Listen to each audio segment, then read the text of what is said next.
gentlemen, what you gonna do, brother? Oh, yeah! Woo! What? What? If you smell what the rock...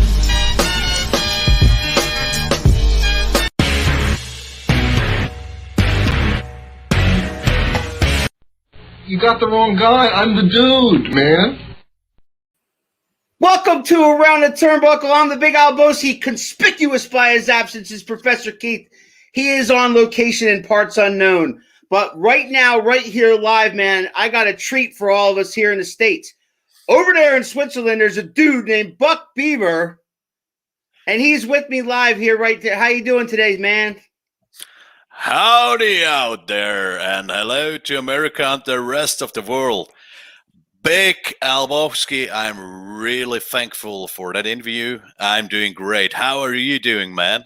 Oh man, I couldn't be better. You know what? I said at pre-show I could have used the shave, but I'm interviewing a redneck character from Arizona. And so I thought a scruffy look might be okay. Plus, you got a full beard. I feel like we're brothers already. Oh yeah, we're big beer brothers. That's for sure. All right, man. Don't worry about. Let's start at the beginning. All right, because once upon a time, before you stepped into the ring, you were a fan, just like me and just like anybody watching, unless they're pro wrestlers, because sometimes pro wrestlers watch this show. So.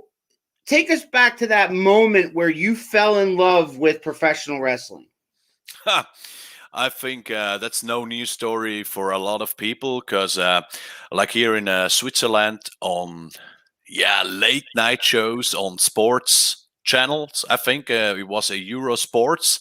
At that time, when I was about 5 or 6, there was a show from WWE SmackDown. Yes. Yeah, and the first time you saw that show, it's like, bomb! It really hammered your fucking face off, and it was like kind of a sledgehammer hit at you. It nice. Directly addicted me, and from that time, it was wrestling is love. So what kind of wrestlers influenced you? Who were some of the names that you saw wrestle that you're like, oh, wow, that's awesome, or I like this guy? In the beginning was Hulk Hogan and for sure Undertaker. Sure. Because they really impressed me. Undertaker, because he didn't set a lot, but he could catch all the people just with how he's staying there, how he was looking to his enemies or to the crowd, and just his movements, right? And Hulk Hogan, I loved his speaking. Come on, it's like, oh, listen, bro, I have to tell you. And come on, this is epic. You can't say anything against. Nah, if one thing, Hulk Hogan is one of the greatest of all time, but a lot of people criticize him one way or the other. But one thing you can't criticize him on was his promos. He had probably the best promos of all time. Yeah, that's for sure. And I'm really sure about Hulk Hogan and Undertaker are the few they really got the business. They knew how to deal with Dead Saul chiming in. Undertaker's a legend. That must be. Yeah, it is, Benedict. That's Dead Saul, man. That's all. Greetings to you, my friend. You know him, right? And you know that he's an Undertaker guy because he himself is a big man himself. Yeah, but that's all is some in Europe in some centimeters bigger than me. Right, yeah. He's a little, but I mean, when he started saying I asked him about his moveset, and I'm going to ask you about yours.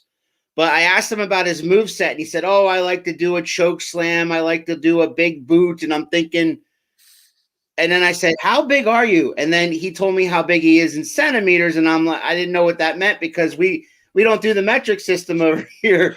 So he said, oh, I'm sorry. I'm about 6'8". And I said, 6'8". I'm like, why are you not in the WWE yet? You're a big man. Yeah, I'm kind of close to that too.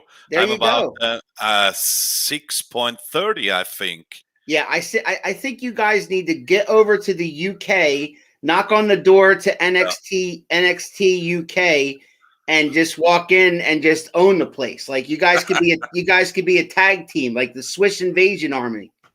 I think that would work really good because I also know sometimes I tag team with Datso, and I love that shit. Tagging with Datso is amazing.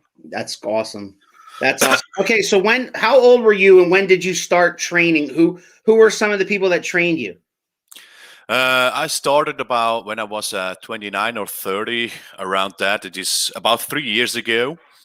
And I started training with the actual trainer, Thomas Heri. His wrestler name is Marshall T. Yeah, Marshall and T. I think you heard it also from That's All Right, because I'm at the same academy at the War. With Alex Wright. No, this is the academy in Germany. Okay, the German. Okay, I'm not at this academy. I'm at just at the Swiss Academy War from Rohrboss. Gotcha. And the other trainer I spent the most time is the wrestler's name is Skarin, is Sasha Bauer. Okay. And I do a lot of stuff with him because we can do a lot of things, just him and me doing it private, and I can ask things. And yeah, because you see, I also have a full-time job next to wrestling. Yeah. You know it also, you're doing these shows. That's how it works. Yeah, that's true. And sometimes you don't have a lot of time for going to training, so you try to go on weekends or free days, and let things happen like that. Benedict's chiming in again. That's a great idea. I'd love to go with Buck and kick some asses. Best trainer too. Yeah, if you have the chance, you need to see Datso and me in ring. We destroy the enemies. Is there a place I can find it? Because I found some of his stuff on YouTube. I was looking for your stuff. I don't have a lot of stuff actually at YouTube, but I will do really soon some. I'll send you a link. I have one video where we're fighting together at the at the EWS. It was about 1 year ago. Okay. I want that. Send that to me. Yeah, I will do for sure. I love it. All right, man. So that first match in the ring in front of a crowd, who did you wrestle? How did you feel? Were you nervous or were you like excited? Both, kind of both. The very first time I was in the ring was like just a 5 or 10 second act. And I was totally masked. I wasn't Buck Beaver. I just was a stranger with a straw mask. Yeah. And just for that, I was really nervous till it started. Then it was kind of, I have no idea. It was kind of bell rang, and I had to run. Catching El Stamikos. This is like a Lucha Libre fighter. Lucha Libre guy, yeah. Oh, hello, Ona. Ona, yes. This is a friend from Switzerland. She married one of my best friends. He is living in Arizona, and she is living now in Arizona too since about a year. She's American. Yes, sir. I love it. And just had that 10-second fight. I just stole his girlfriend to pay attention against me. That was it. And so he lost, and then I was away. All right, so where did Buck Beaver come from? Where did you come up with that? That's a really quick story. First, make it as long as you want, man. I got all day. That's good. First, I wanted to start as a Viking, because if you look at my body, all over are tattoos like Vikings. Yeah. And at the beginning, I didn't have this bald hat. I had really long hairs. I'm with you on that, man. I see. We are really brothers. I'm telling you. Just across the sea. Sorry. It must be like that. Separated at birth, man. Oh, come on. Have fun. No, I just wanted to start as a Viking. And that was also the time when all those TV shows were on, like Vikings. And God damn it, I have no idea how the show's all named. Right. And it was really the wrong decision then. And I was thinking about, hey, come on, America's one of my biggest love. And that's no joke. That's really true. Ona, you know it. Yeah, Ona knows. Yeah, Ona knows. And how the name came is really simple, because also one of my best friends, he's living in North Carolina, and his name is Buck. Okay. And I just thought about, I need a nickname or a second name. And why not simple? Buck Beaver. It's rolling from, it's like rolling from your lips. Buck Beaver. Buck Beaver. I love it though. I mean, it can mean so many things. Yeah. Oh yeah. Yeah, some people from some friends from Arizona already made some jokes, because sure. Because you had a toothpaste called Bucky Beaver. Yes. Do you remember? I got so many stickers from that. But it was fun. Oh, it was fun. Thomas Arnold, bigger, better Beaver. There you go. Oh, this is one of my best friends from Switzerland. There you go. A lot of people are watching this. I'm glad. That's what we want, man. Of course. I love the interaction. Keep it coming, guys. You guys are, if anybody's watching, you guys have questions for him. You want to pick his brain? Be my guest. All right. So you get in the ring, you had the mask on, you start doing the Buck Beaver thing. Is Buck Beaver a good guy or a heel? Yeah. I prefer he's a bad guy, a heel one. But it's just working in Germany. In Switzerland, I've no chance. Then I'm face. Yeah. Because I can do whatever I want. The crowd loves me. Yeah. It's really a thing like Undertaker is doing. He can do whatever he wants. He gets the props.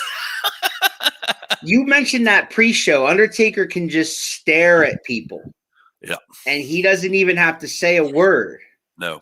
And that, what we call that in the wrestling business, and I've been watching for over 40 years, is it's called the it factor.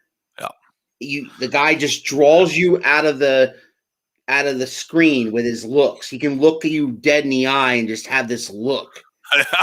And Jake the Snake Roberts is another guy that could do that. Stone Cold Steve Austin sometimes could do that. I mean, there was guys that just brought you out of the screen, Yeah. Yeah. And I'm really, really training hard for get that it moment, because I think that's what I wanted to say at the beginning of our interview. That's the thing for me, what a good wrestler needs. Catch you just with staying here and staring. And you have a look about you. I'm telling you right now. Like if I was face to face with you, you'd be intimidating. All you got to do is give me like this glare, because exactly. Something like that. Because, here in the States, we got states like West Virginia and Tennessee and Kentucky, where if somebody looks at you like that, you should be walking in the other direction. Oh, yeah. That's good. I think that works in the United States much better. Uncle Buck, the legend of North Carolina. Yes. Yeah, you see. I think, but that's a thing. I really want to have a match in the United States, because I think the crowd is really different than to the European people. Yeah, they're crazy. Yeah. They wrestling fans over here, I tell you, I've been to 3 WrestleManias. I've been to many Monday Night Raws and SmackDowns and many live shows locally. I can tell you that there is no more passionate fan base other than maybe Japan than American. American wrestling fans are insane. Crazy. We're insane. Okay. Crazy. We love it.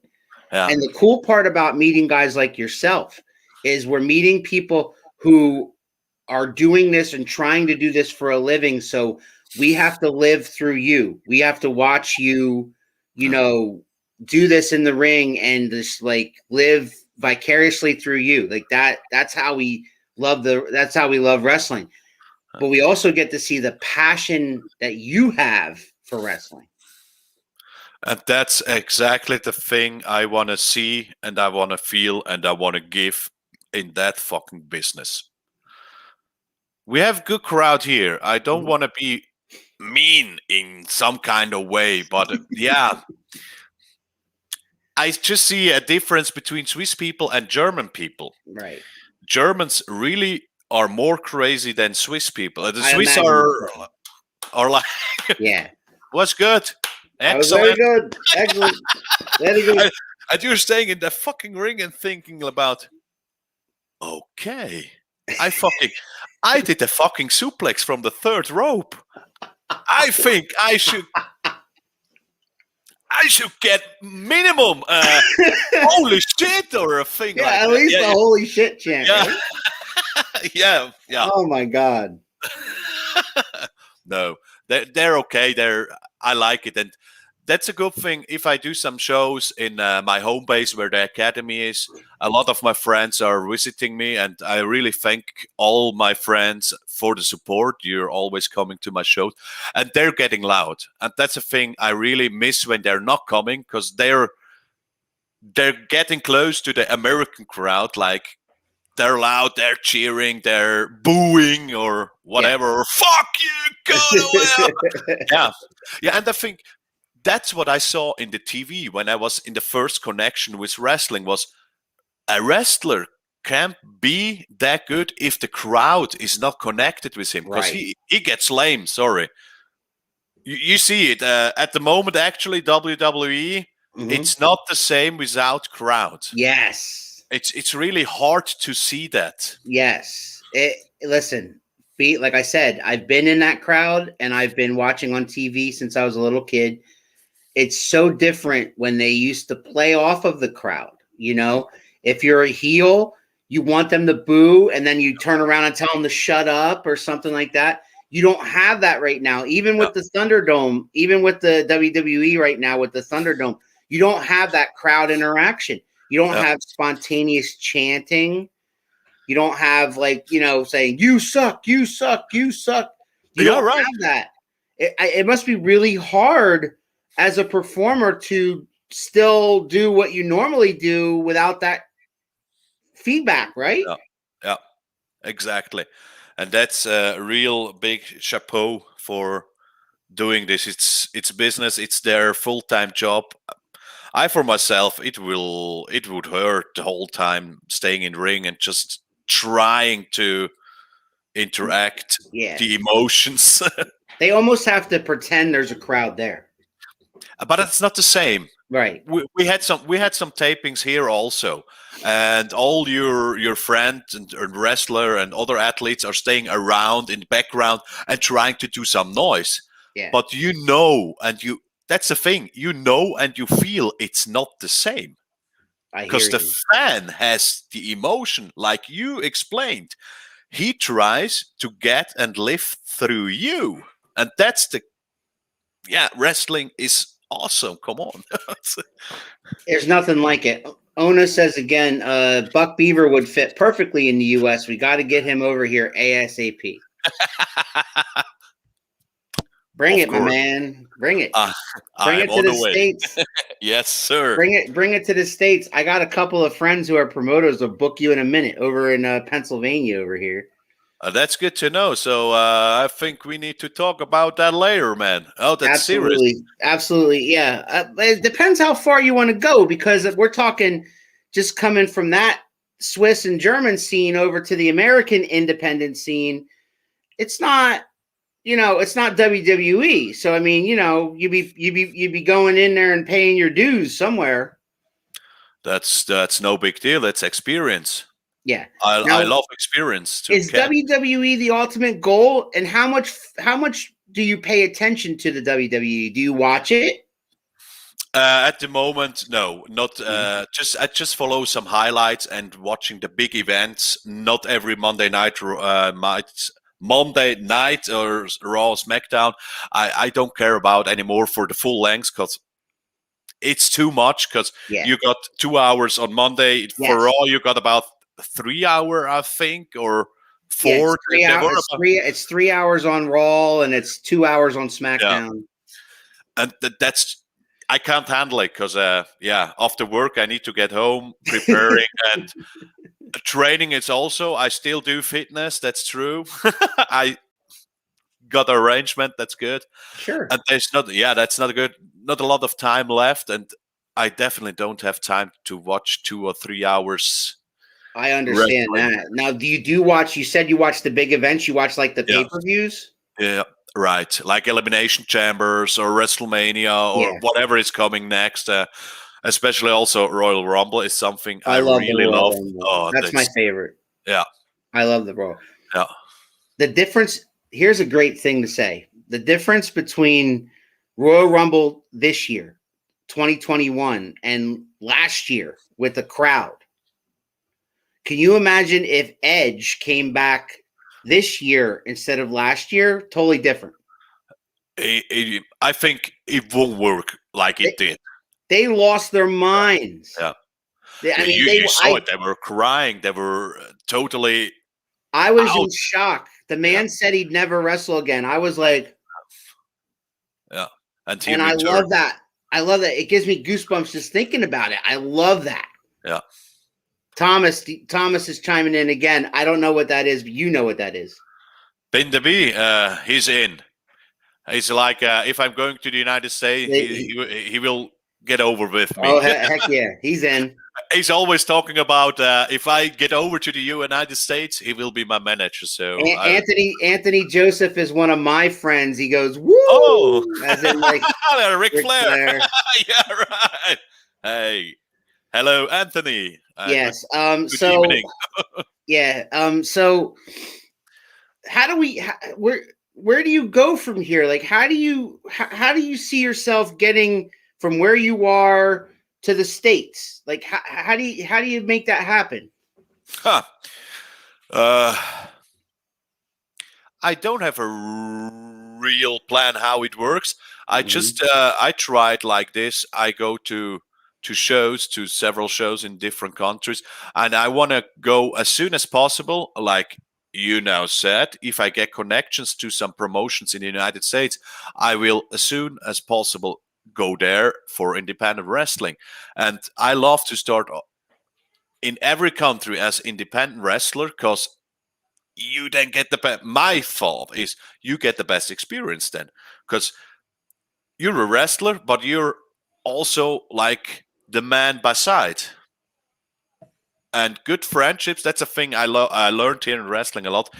You just go forward if you have good friendships and you mean it real. Not just in like, I go forward and I don't care about mine in back. Attention promoters, and you know who you are. Rudy Gonzalez, Rob Noxious, Mark Mest. You want to get a hold of this guy, he will come to the States and wrestle for you. That's for sure. That is all. Yeah. Those three names that I mentioned are promoters that I have met that obviously usually have guys come to them. One guy's in Texas, one guy's in Pennsylvania. The other two guys are in Pennsylvania. And to bring someone from Europe over to the indie scene around here, I think would be a big draw, big deal. Oh, yeah. So I find it intriguing. I really find this very intriguing that a Swiss wrestler, his character is a redneck from Arizona. I just find that so. Where did that come from? When did that start with you? That's all about I love America. I love America, and like I said, a few of my best friends are staying in Arizona. They're living in Arizona, and I fell in love with that part of the country. Pennsylvania, I do not know a lot about. I was never there. It's sorry for here. That. No, it's cold here. Arizona's warm. See, keep going to Arizona. If you come to Pennsylvania, you're going to say, "Damn, this place is cold." All right. I don't know how Switzerland is. Well, I guess it depends on what part of Switzerland, because I know they have mountains there just like we do. I think Pennsylvania then is really close to that part I'm living in, and I'm really living. If you have the land, Yeah. It's like in the middle center. Well, how far away from Zurich are you? It's about an hour from that. So it's about an hour 20 minutes. Okay. Because I'm about an hour from Philadelphia, if that helps. Yeah. In Philadelphia, I was 9 or 10 years ago, just on a road trip. Arizona is beautiful. Anthony, you've been to Arizona? It seems Arizona like. has some crazy mountains. Well, Oh yeah. well, they have. Especially at Sedona's. Well, the Rockies go down into Arizona, don't they? I think. I don't know. Mhm. See, I should have paid attention in grade school. The Red Rocks are also there. Sedona. There you go, Sedona. Absolutely. Everybody right, knows that. So every interview that I do, I have this question I ask all my professional wrestlers, and that is, if there is a person alive or dead or wrestling right now where you could have a dream match scenario where we all could watch it, who would that be and why? Anybody that's laced up a pair of boots. I shall match him or two wrestlers I want to see. No, Buck Beaver versus who? I choose. God damn it! Now it's fall away. Braun Strowman. Braun Strowman. Yeah. Really? Why? Yeah, because at the moment, or since I started the wrestling school, Yeah. it is my idol. Really? It's like, yeah, he's a big boy. He's a big man. He's fucking huge, and he did so. He started just as a strong man. Yeah. And had no clue about wrestling or the whole business. And he did so a good job the first 2 or 3 years, I think, and high progress. And look at him now. He's a fucking beast. Hell yeah, he's awesome. I watched him from the beginning. Do you remember when they used to have that guy come down to the ring with the party and all the dancers around him? I forget his name. Yeah, das was Jose. Oh no, that's No Way Jose. No way Jose. No, there was another guy before him. Oh really? Maybe, yeah, and he was one of those guys. The Rose. Oh, Rose. The guy's name was Rose, Adam Rose or something like that. And he had the rosebuds. You don't remember them? No, I don't remember that. Okay. Braun Strowman was dancing around like the guys from No Way Jose, kind of like that, like before he started. Yeah. So they were making him do these weird things. And then he gets into NXT and he kind of joins the Wyatt family. Yeah. And then that kind of gave him an edge of, turning a little bit like Kane, kind of be creepy. And then when he became a singles wrestler, Benedict knows it was Adam Rose. Yes. Yeah. Yes. He was with Adam Rose and he was one of the Rosebuds and he was dancing around. Can you imagine Braun Strowman dancing around? No, really. No way. The battle of the big men. I think Buck Beaver versus Braun Strowman would be like a Pier 6 brawl. Would be like they would just, It would be something like he had with a Big Show. Yeah. And I really loved that match. I had to rewatch it times on time. My uncle lives there. Red Rocks are crazy awesome. Okay. So now we know why he knows Arizona. So the dream match would be Buck Beaver versus Braun Strowman. Yeah. I like it. Yeah. I like it. Gotta say. All right. Let's see. Let me get rid of that. Okay. So what in your mind so far, you've been doing this for about 3 years. What was you feel was your best match? Who was your opponent? And when you got to the back, you felt like, man, we did really good. Like we had a good chemistry together. That was the match I had 1.5 years ago against my trainer, Scorin. Oh, yeah. Okay. Against my coach.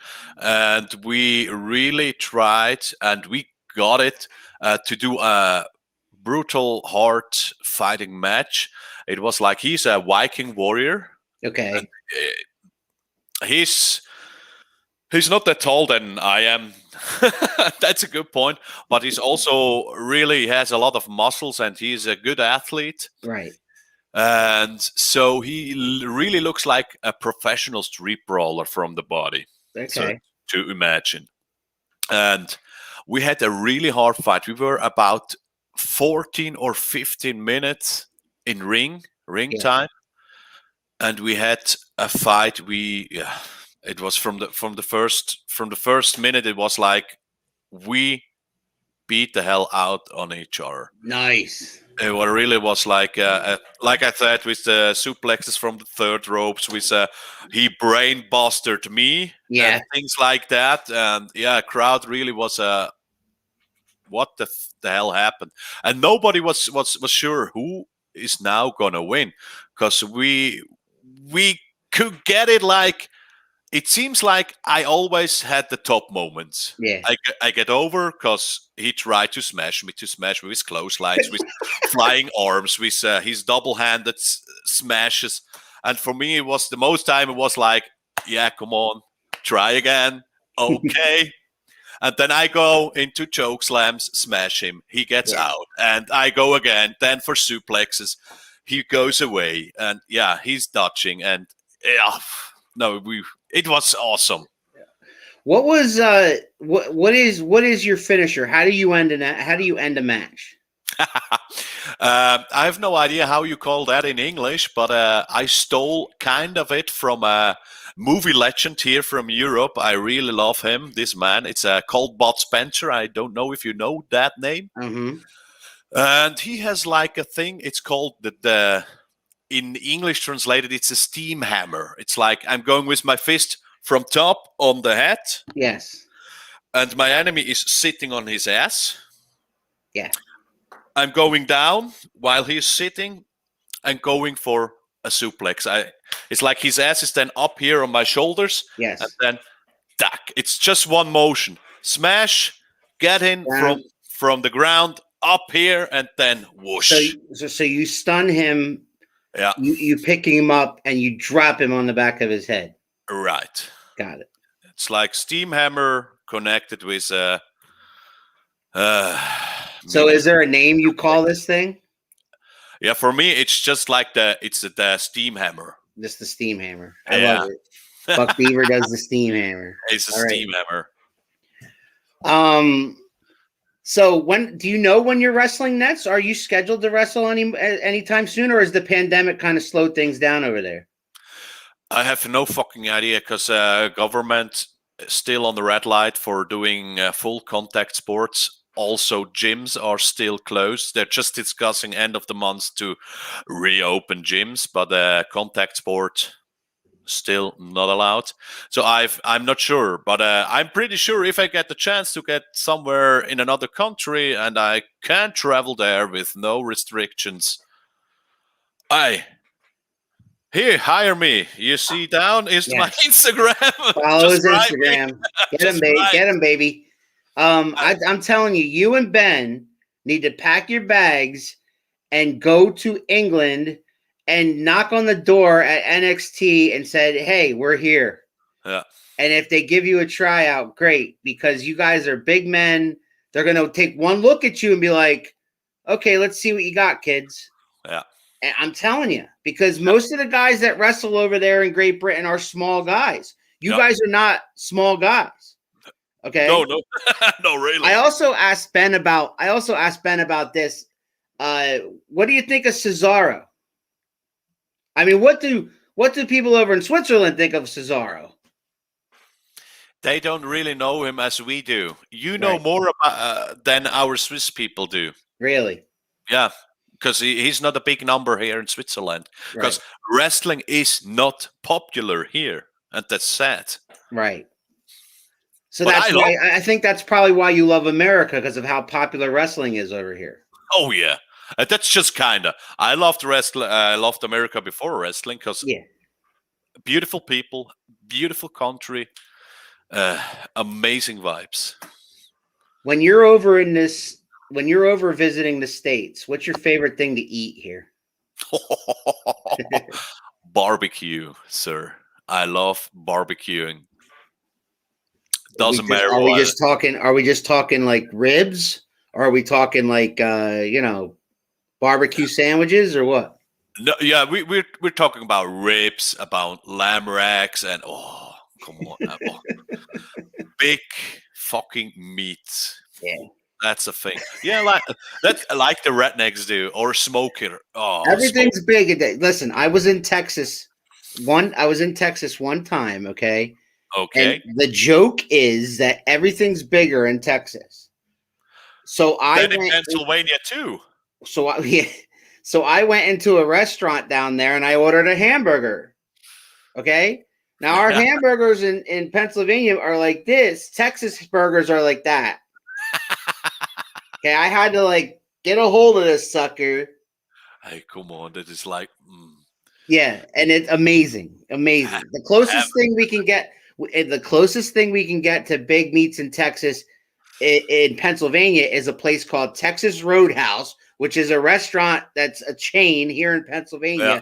And you go there and you get steaks and potatoes and whatever you want, but good stuff.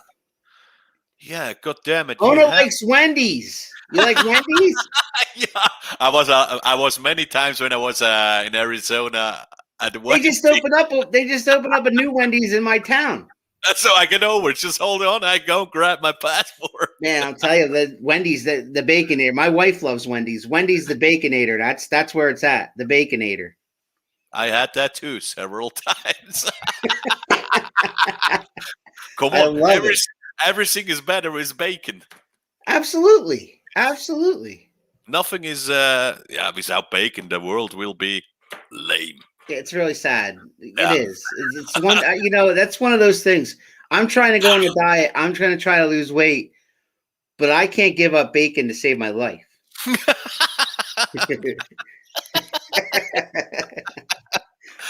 I can feel you, brother. It's the truth, man. It's the truth. It's the way it is. I'm sorry. That's the way it is. It's bacon. That's all we need to know. It's bacon. Come on, rest now, is. My brother was in the army about say 10, 15 years ago, and he was stationed over in Germany. And I told Ben this. All he could go nuts about, besides the food in Germany, was the beer. Is this a true statement?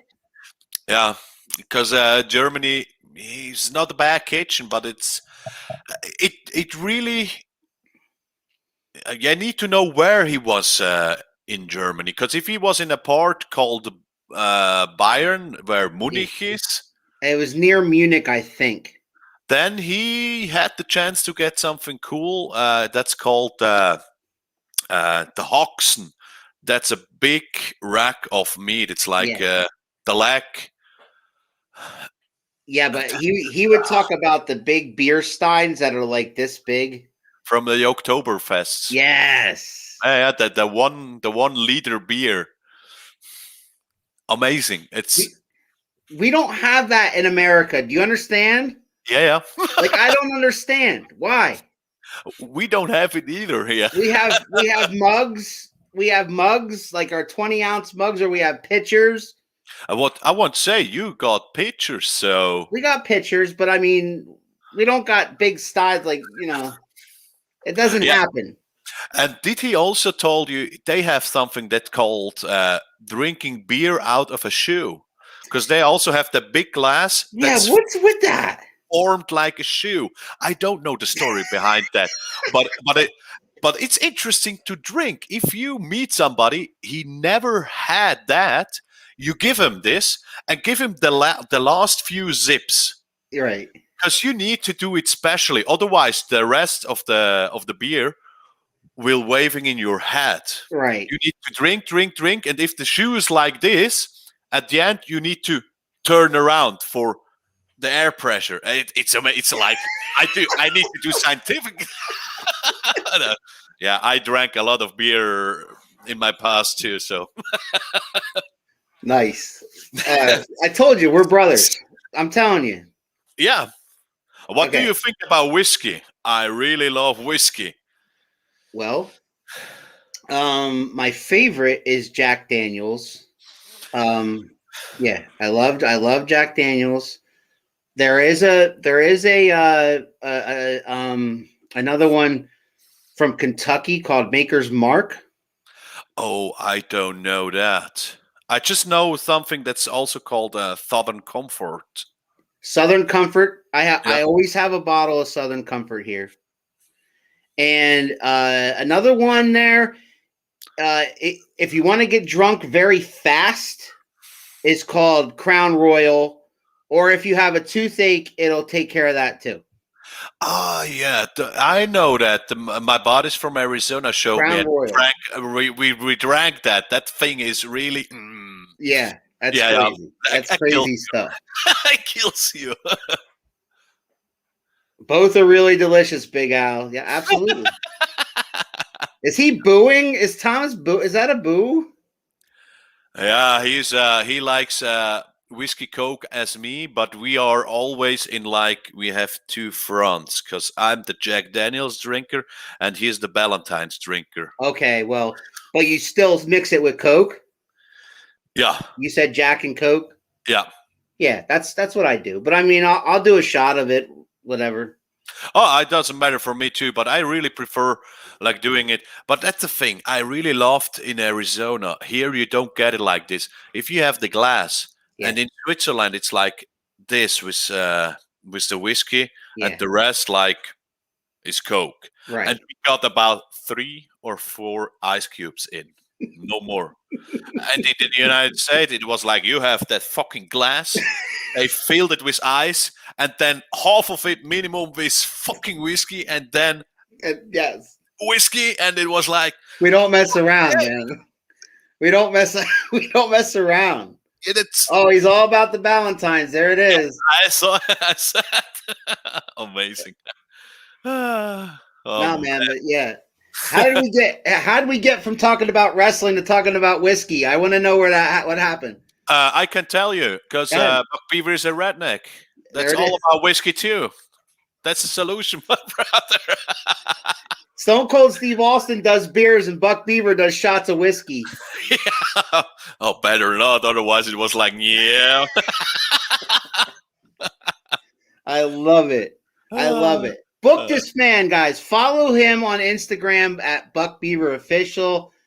Man, I got maybe one or two more questions. Your favorite WWE match of all time is Undertaker against Shawn Michaels. I love it. WrestleMania 25. Yeah, right. That was for me the most epic fight I've ever seen. It was so well done. One of the things about that is the build up to it.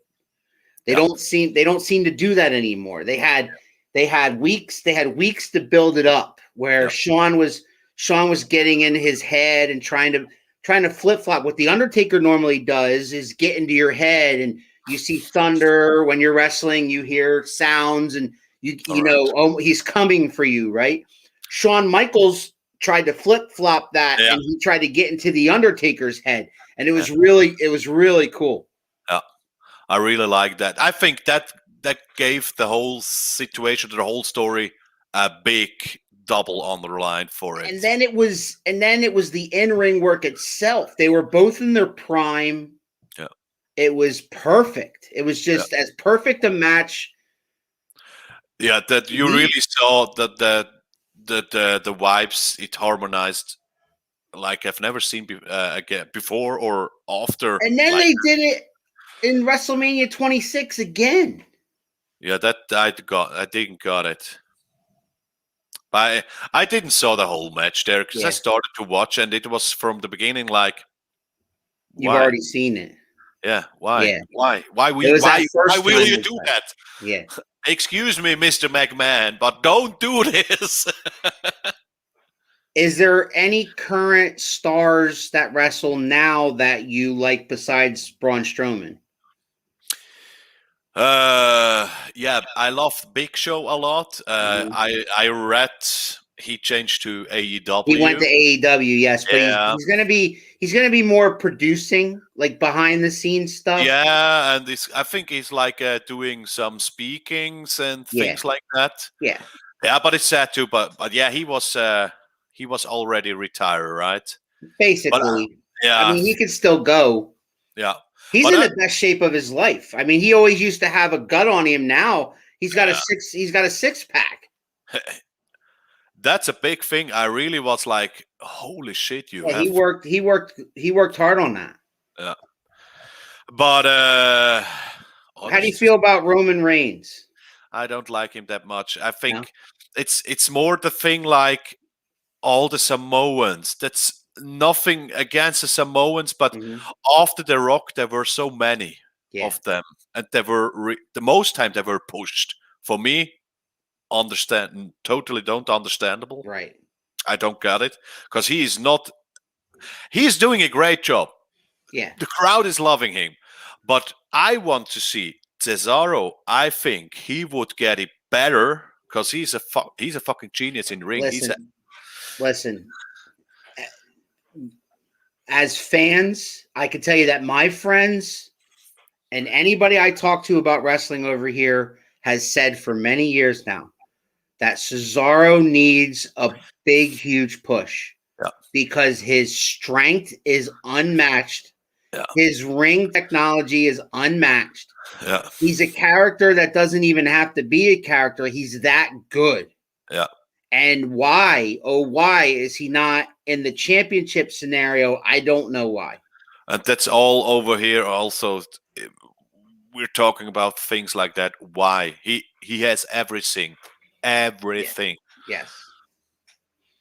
Yeah, I agree with that 1,000%. And that's good. Yeah, Cesaro needs to have his time, needs to be champion and see what happens there, because I tell you what, they're missing out on matches that they could have with him versus Roman and him versus AJ Styles and him versus, I mean, they did have him versus Daniel Bryan several times, but not to the kind of thing, not for the title or not like the main event at WrestleMania kind of stuff.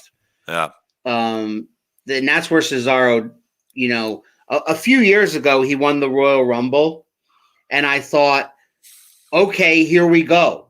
But somehow he ended up not in the main event at WrestleMania, and it killed me. Yeah, I don't got it. And I don't know if it's Vince McMahon doesn't see it, or I don't know. Triple H, I don't know. I have no idea if Triple H can say a lot things in the WWE. He's starting to get some power. The older Vince gets, the more influence Triple H and Shawn Michaels have on NXT, and he's letting him take over slowly, but he'll never completely take himself out of it. He'll never retire. He has to die first. I think the same, because I'm not a big fan of NXT, but Triple H did an awesome work with NXT because it's a good wrestling promotion. Yeah, they're fucking amazing athletes. But if you've grown up with SmackDown and Raw, it's the same like saying AEW or WWE. I like AEW, but the heroes are from WWE and not from AEW, and that's the thing. And that's my problem. Yeah, I want, when AEW first came out, I wanted them to succeed because I wanted wrestlers to have another place to go to make a living doing this, and not leave it up to Vince McMahon. It's like, I don't really like you. Yeah. They have somewhere else to go, and Impact and Ring of Honor or whatever. And AEW, when they first came out, okay, I understood them having Jericho and having him be their champion because that gave them notoriety, and it wasn't just Cody Rhodes and his friends. It was, they were going to actually do this. And at the beginning, it was really good. And they put on really good shows. Now they're starting to fall into the trap of WCW kind of stuff. Yeah.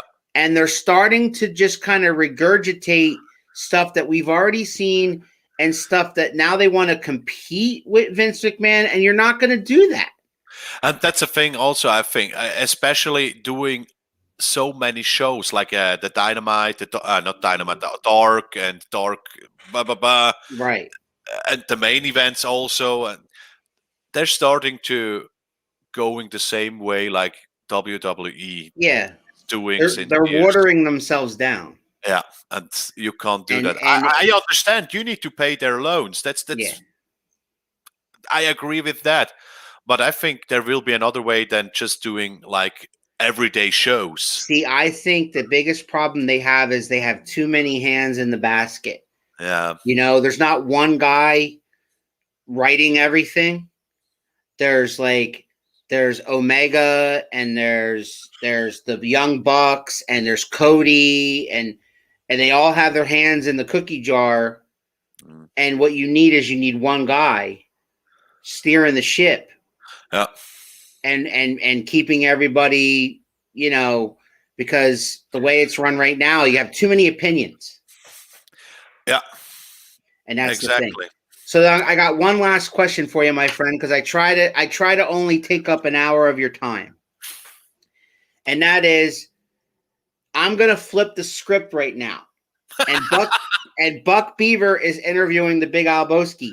Is there a question that you want to ask me? Anything? That's hello, Big Albowski. Nice to have you here. Yes. Thank you for entering. I'm so glad to be here. Yeah, that's a big honor for me as Swiss people to have a guy from the United States, and you look pretty good with your beard and your. Thank you. Lakers. I need to shave though. I'm really starting to look like a bum. No, let it grow also on the sides, and it will look amazingly great. How did I know you were going to say that? Huh? How did I know you were going to say that? I have no idea. I'm perfectly safe, like you see. No, for me, one question that really would be interesting to know is how do you got the idea as a fan to start interviewing wrestlers? Because that needs a lot of time. Of your free time? It does. And it pisses off my wife. But oh, really? Yes.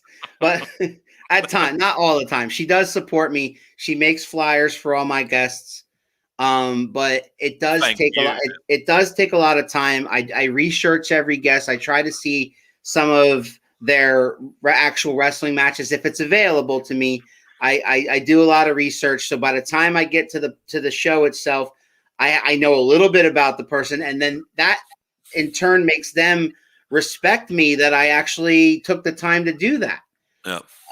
How we got the idea was when the pandemic hit really bad here in the States about a year ago.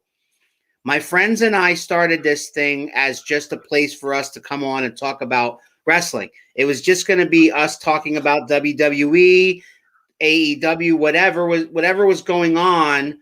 The breaking news kind of stuff. And it was just like me and 2 or 3 of my friends, and we were going to do it maybe once a week.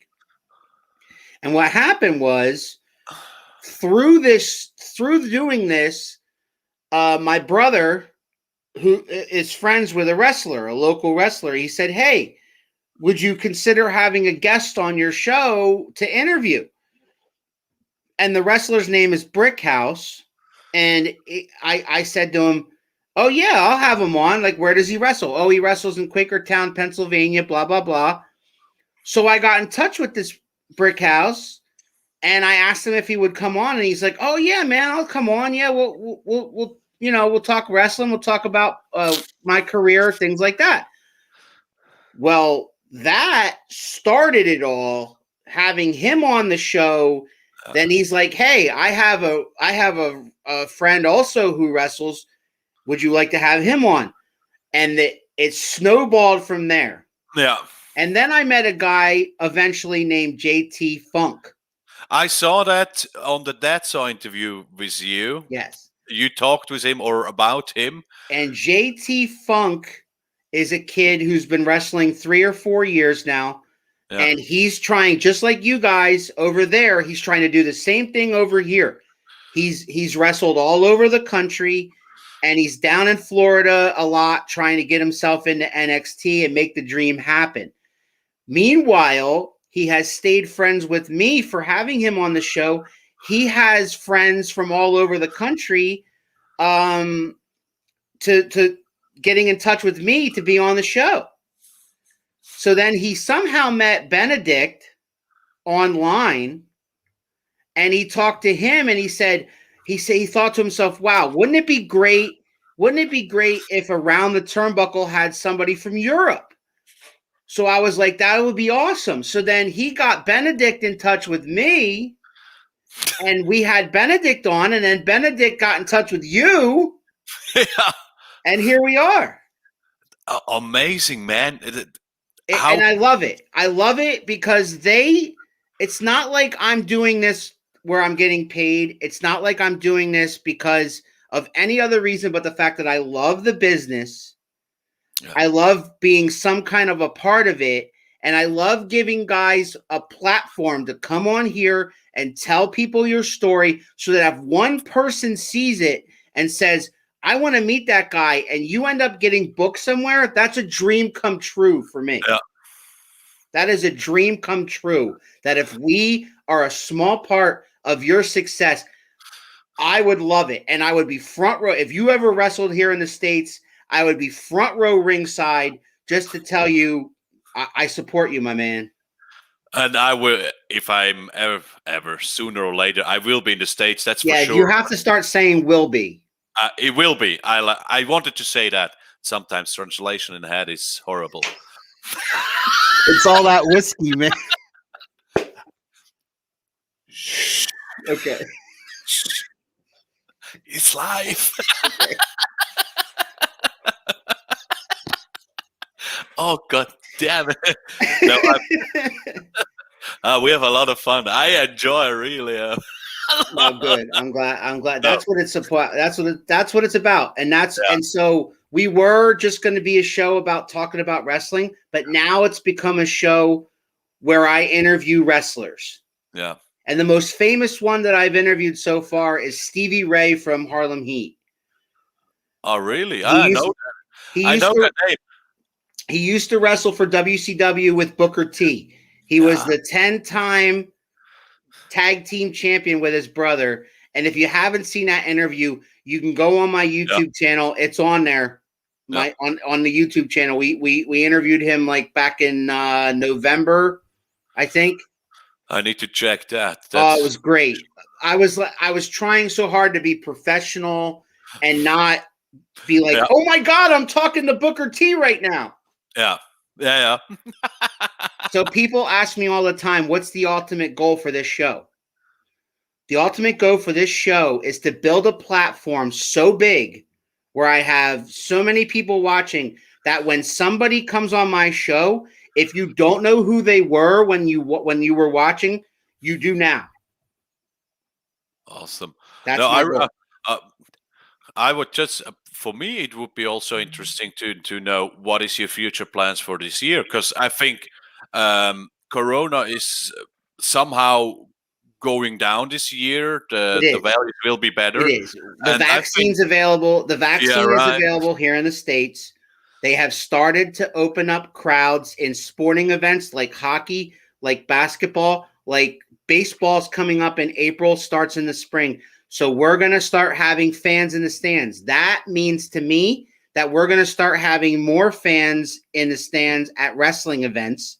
And so that's going to start opening up doors for guys who've been sitting around doing nothing for a long time except for just staying in shape and being ready because they love this business like you do, like I do. Amazing. That's great because not everybody has a chance to start when reopen time is. So that's awesome. And people keep asking me, how long will I keep this going? I'll keep this going until I'm no longer breathing. I will. Or there's one thing that could happen that would stop me from doing this. And that is if I interview The Undertaker. Because if I ever interview The Undertaker, I will probably die the following day. Yeah, but then it's the same solution.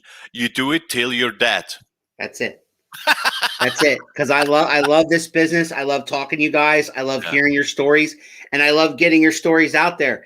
And I wish you nothing but the best, my brother. I hope you make all your dreams come true. I hope you get your ass over here to the United States, and we can see you. And I would love for us to see you wrestle live somewhere in my neighborhood. We will keep in touch, and if I'm over there, I will send you a message and say, hey, on this and this date I'm there. Come over. I give you tickets. I think there will be no problem to give you some tickets to stay in front. I will be there. And I thank you very much. I will. Hey, man. Anything else you'd like to say before we get out of here? I just want to thank you so much for giving people like me a platform and doing this. And it's really how shall I say that? It feels great to see fans, people. They're fascinating in this business too, from the other side, not from the wrestler side, so as a fan side, doing by their own things like you do. And it's really it feels so good. And I've never seen that in other scenes. I think wrestling is one unique thing fans are doing for their heroes or for their passion, something. And I really appreciate that. Thank you very much. You're welcome. It's another world, right? Professional wrestling is another world where we live in a world of gods and villains and heroes and, dastardly individuals. I just love that, to live in that world. I miss the hell out of kayfabe. I'll tell you that right now. I wish that was never broken. Yeah. And I wish that we still can't predict anything, that everything's a shock and everything's crazy. I miss those times, man, because when I was a kid, I was in awe of everything. Yeah. And I asked you that question earlier. Your greatest match of all time was Shawn Michaels and Undertaker. Right. That's my second favorite match of all time, because my first favorite match of all time is Macho Man Randy Savage versus Ricky the Dragon Steamboat, WrestleMania 3. Yeah. Got it. And I know that's before your time. Yeah.